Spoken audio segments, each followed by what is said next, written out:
जय श्री राम। शंखनाद में आपका स्वागत है। दिल्ली में आजकल आम आदमी पार्टी और कांग्रेस के बीच जबरदस्त टक्कर चल रही है और ये टक्कर है मुसलमान वोटों के लिए। दोनों ही पार्टियों का ये वोट बैंक रहा है, कोर वोट बैंक रहा है। और जो कांग्रेस दिल्ली से गायब हो चुकी थी, जिसका आम आदमी पार्टी ने सफाया कर दिया था, वो कांग्रेस अब दिल्ली में फिर से जिंदा होना चाहती है और इसके लिए उसने सबसे पहले टारगेट किया है अपने पारंपरिक वोट बैंक मुसलमानों को, जो कांग्रेस को यहाँ पर वोट देते रहे थे पारंपरिक रूप से बीजेपी के खिलाफ। लेकिन आम आदमी पार्टी के आने से ये वोट बैंक खिसक कर केजरीवाल की तरफ चला गया और कांग्रेस यहाँ पर हारती चली गई। तो अब टक्कर इतनी जबरदस्त है दोनों के बीच में कि दोनों पार्टियां एक दूसरे के नेताओं को तोड़ने में लगी हुई है। कांग्रेस जो है आम आदमी पार्टी के नेताओं को अपनी तरफ खींच रही है और आम आदमी पार्टी कांग्रेस के नेताओं को, और ये जो टूट फूट चल रही है ये मुस्लिम नेताओं के बीच में चल रही है। इसकी शुरुआत हुई आम आदमी पार्टी से। मंगलवार को आम आदमी पार्टी ने कांग्रेस के एक बड़े मुस्लिम नेता के परिवार को आम आदमी पार्टी में शामिल कर लिया। चौधरी मतीन अहमद, जो कि कांग्रेस के बड़े मुस्लिम नेता रहे, 5 बार विधायक रहे, उनके बेटे जुबैर अहमद और उनकी बहू शगुफ्ता को आम आदमी पार्टी में शामिल कर लिया गया। अरविंद केजरीवाल खुद वहां मौजूद थे, गले लगाकर उन्हें पार्टी में उन्होंने बुलाया। और अब तो खबर ये भी आ रही है कि जुबैर अहमद को अल्पसंख्यक प्रकोष्ठ है जो आम आदमी पार्टी का, वो भी दिया जा सकता है और इसके अलावा वो यहाँ पर चुनाव भी लड़ सकते हैं, आने वाले समय में टिकट मिल सकता है। अब इनके बारे में थोड़ा जान लीजिए। जुबैर अहमद क्यों इनके लिए महत्वपूर्ण है और क्यों कांग्रेस को इसका बड़ा नुकसान हुआ है। जुबैर अहमद के जो पिता है चौधरी मतीक अहमद, वो सीलमपुर से 5 बार विधायक रहे हैं और जुबैर अहमद का बाबरपुर जो इलाका है उसमें खासा प्रभाव है, यानी कि वो लंबे समय से वहां की राजनीति कर रहे हैं, डीप रूटेड है वहां पर। और ये जो बाबरपुर सीलमपुर इलाके हैं ये आसपास ही है। इसके अलावा शगुफ्ता जो उनकी पत्नी है वो काउंसलर है और कांग्रेस के जो 9 काउंसलर है उनमें वो शामिल थे, लेकिन अब वो आम आदमी पार्टी में चली गई है, तो आम आदमी पार्टी के काउंसलर्स की संख्या भी बढ़ गई है।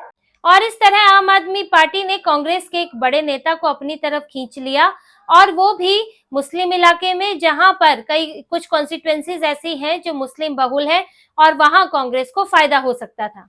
तो इसके बाद कांग्रेस कहां रुकने वाली थी।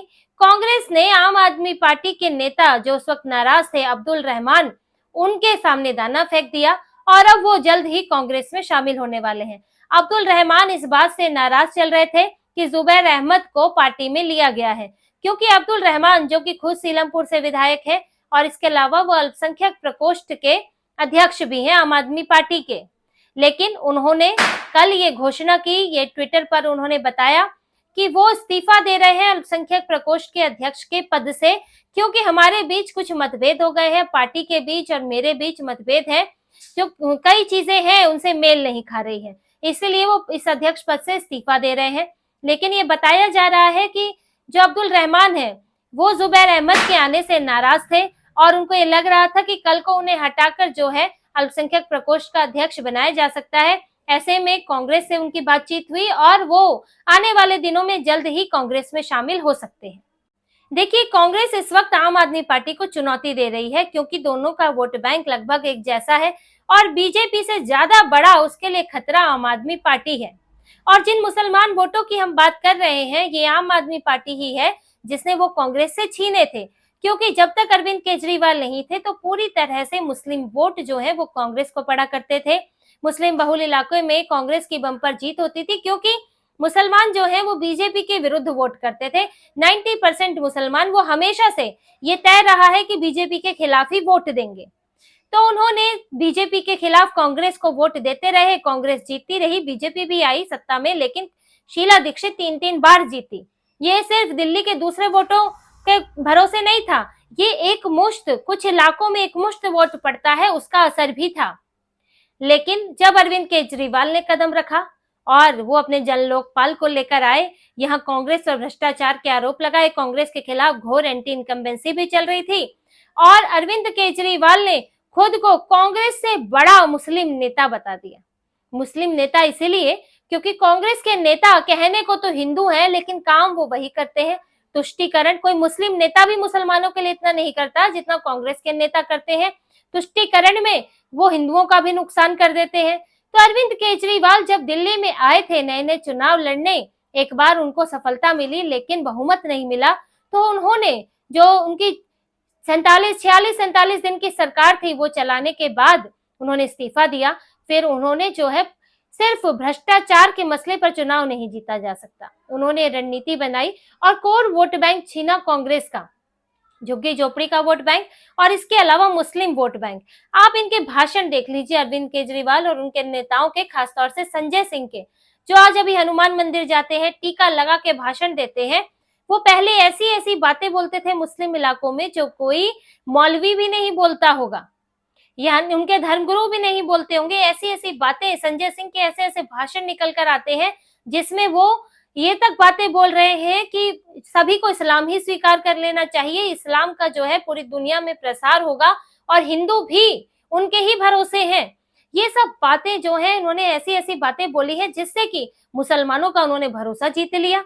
उन्हें लगा कि अब तो यही हमारे रहनुमा है और यही हमको जो है यहाँ बीजेपी से छुटकारा दिलाएंगे, और इसीलिए भर भर कर अरविंद केजरीवाल को वोट पड़ने लगे, मुसलमान उनकी तरफ खिंचाया और इससे कांग्रेस को भारी नुकसान हुआ। एक और वोट बैंक चला गया और वैसे एंटी इनकम्बेंसी थी, भ्रष्टाचार के मामले थे, तो कांग्रेस को और नुकसान हो गया। लेकिन कांग्रेस को ये बात समझने में बहुत वक्त लग गया कि कांग्रेस को जिसने सबसे ज्यादा नुकसान पहुंचाया वो आम आदमी पार्टी थी, बीजेपी नहीं थी। आम आदमी पार्टी ने उसका पूरा का पूरा वोट प्रतिशत छीन लिया और उसकी जगह सत्ता में बैठ गई। इसीलिए अब कांग्रेस जो है वो यहाँ पर चुनाव लड़ना चाहती है, पूरी ताकत से लड़ना चाहती है, अपना संगठन मजबूत करना चाहती है। और कांग्रेस ने जो पुरानी रणनीति अपनाई, जैसे कि पिछली बार पूरी तरह से आम आदमी पार्टी को वॉकओवर दे दिया, चुनाव भी ठीक से नहीं लड़ी, आम आदमी पार्टी जीत गई। अभी लोकसभा चुनाव में भी कांग्रेस को समझ नहीं आया था, साथ मिलकर चुनाव लड़ा, लेकिन देख लिया कि फायदा तो कुछ होता नहीं है, भाजपा ही सातों की सातों सीटें लेकर आ गई। और पिछली बार भी कांग्रेस के नेताओं ने इस बात का विरोध किया था विधानसभा चुनाव में कि आम आदमी पार्टी के साथ भले ही गठबंधन कर लो, लेकिन इस तरह से उसको एक तरफा जीतने मत दो। जब कांग्रेस ने बीजेपी की हार पर खुशी मनाई थी तो मिलिंद देवड़ा जो उस वक्त कांग्रेस में थे, अजय माकन जो कांग्रेस में है, उन्होंने ये बात कही थी कि हम खुश क्यों हैं, बीजेपी की हार पर कि अपनी हार पर। कांग्रेस ने चुनाव ही नहीं लड़ा और कांग्रेस का संगठन खत्म होता चला गया, धीरे धीरे आम आदमी पार्टी पांव पसारती गई। लेकिन बाद में अरविंद केजरीवाल ने अपने तेवर दिखाने शुरू किए, कांग्रेस के खिलाफ हर जगह उतरे, पंजाब कांग्रेस से छीन लिया, गुजरात में कांग्रेस को नुकसान पहुंचाया, मध्य प्रदेश में लड़ने को तैयार थे। तो अरविंद केजरीवाल कहीं भी कांग्रेस से समझौता करने को तैयार नहीं थे। तो ऐसे में कांग्रेस को बहुत देर से ही सही लेकिन बुद्धि आई और इसीलिए इस चुनाव में तय किया गया कि अरविंद केजरीवाल के खिलाफ लड़ा जाएगा। बीजेपी यहाँ पर है लेकिन बीजेपी से सीधा सीधा मुकाबला नहीं है, यह मुकाबला अरविंद केजरीवाल और कांग्रेस के बीच ही होता है, क्योंकि कांग्रेस का वोट बैंक पूरी तरह से शिफ्ट होकर अरविंद केजरीवाल के पास ही गया है। और ये बात पिछले चुनाव के आंकड़े भी दिखाते हैं। आप ये आंकड़ों पर नजर डालिए।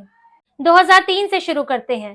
बीजेपी को 35.22%, कांग्रेस को 48.13%, सिर्फ दोनों के बीच में टक्कर होती थी। इसके अलावा बसपा, कम्युनिस्ट पार्टी, एनसीपी ऐसी छोटी पार्टियां हुआ करती थी। इसके बाद 2008 बीजेपी को 36.34%, कांग्रेस को 40.31%, बसपा 14.05%। बीजेपी और कांग्रेस के बीच टक्कर है। अब 2013 में जब आम आदमी पार्टी ने एंट्री ले ली तब बीजेपी का 33%, जो कि लगभग वही है 30 से 40 के बीच में जो चल रहा है। आम आदमी पार्टी 29.5%, कांग्रेस 24.6%, सीधे सीधे कांग्रेस का वोट प्रतिशत यहाँ बट गया। अब 2015 पर देखिए, 2015 में बीजेपी को 32.3%, आम आदमी पार्टी 54.3%, कांग्रेस 9.7%। पूरी तरह कांग्रेस का जो वोट है वो आम आदमी पार्टी में खिसक गया, छोटी पार्टियों का वोट भी वहीं चला गया। 2020 में देखिए, यहाँ बीजेपी 38.51%, आम आदमी पार्टी 53.57%, कांग्रेस 4.26%।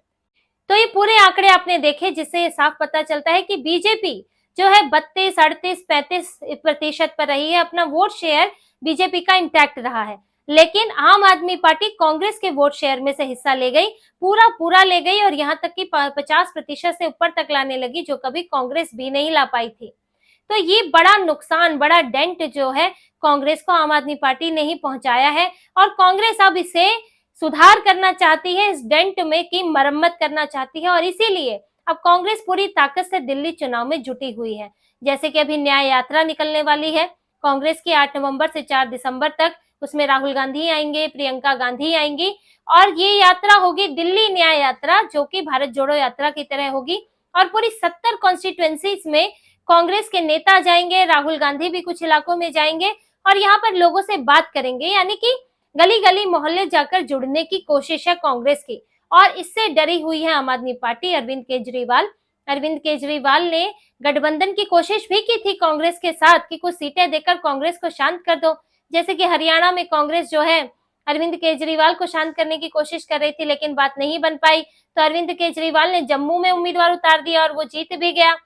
तो कांग्रेस भी इस वजह से नाराज है और यहाँ पूरी ताकत लगा रही है और अरविंद केजरीवाल अब इस चिंता में है कि भाजपा तो पहले ही घेर रही है, अब यहाँ कांग्रेस भी आ गई है, जो कांग्रेस उनके लिए यहाँ चिंता नहीं थी, जिसकी वजह से उनको परेशान नहीं होना पड़ता था, कांग्रेस वॉकओवर दे देती थी, आज वो उनके वोट काटेगी।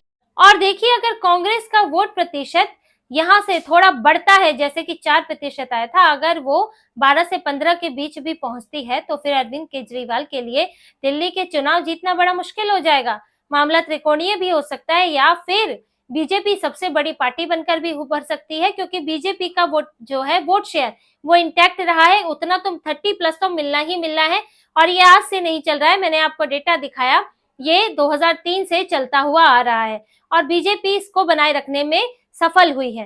तो फिलहाल लेकिन यहाँ पर जो सबसे बड़ी लड़ाई इस वक्त है कांग्रेस और आम आदमी पार्टी के बीच में मुस्लिम वोटों को लेकर, क्योंकि जो सबसे ज्यादा इजी है, कांग्रेस भी कोशिश कर रही है कि क्योंकि वो भी बीजेपी के खिलाफ रहती है तो उसको वोट दे दें, आम आदमी पार्टी भी कोशिश कर रही है और इसीलिए ये एक दूसरे के नेताओं को तोड़ने में जुटे हुए हैं, एक दूसरे के खिलाफ मुस्लिम इलाकों में काम कर रहे हैं और इसका सीधा सीधा नुकसान जो है अरविंद केजरीवाल को होने वाला है। इस बार उनके मुस्लिम वोट बैंक में बड़ा डेंट लग सकता है और अरविंद केजरीवाल इस वक्त पहले ही कई चीजों में फंसे हुए हैं, भ्रष्टाचार के आरोप अलग हैं और इसके अलावा उनकी पार्टी अलग से टूट रही है, कई नेता पहले ही छोड़कर जा चुके हैं और अगर कांग्रेस की ये चोट लगती है तो फिर अरविंद केजरीवाल अपनी कुर्सी नहीं बचा पाएंगे। तो इसी तरह की और खबरें और विश्लेषण आपके लिए लाते रहेंगे, हमसे जुड़े रहिए, सब्सक्राइब कीजिए, कमेंट कीजिए। बहुत बहुत धन्यवाद। जय श्री राम।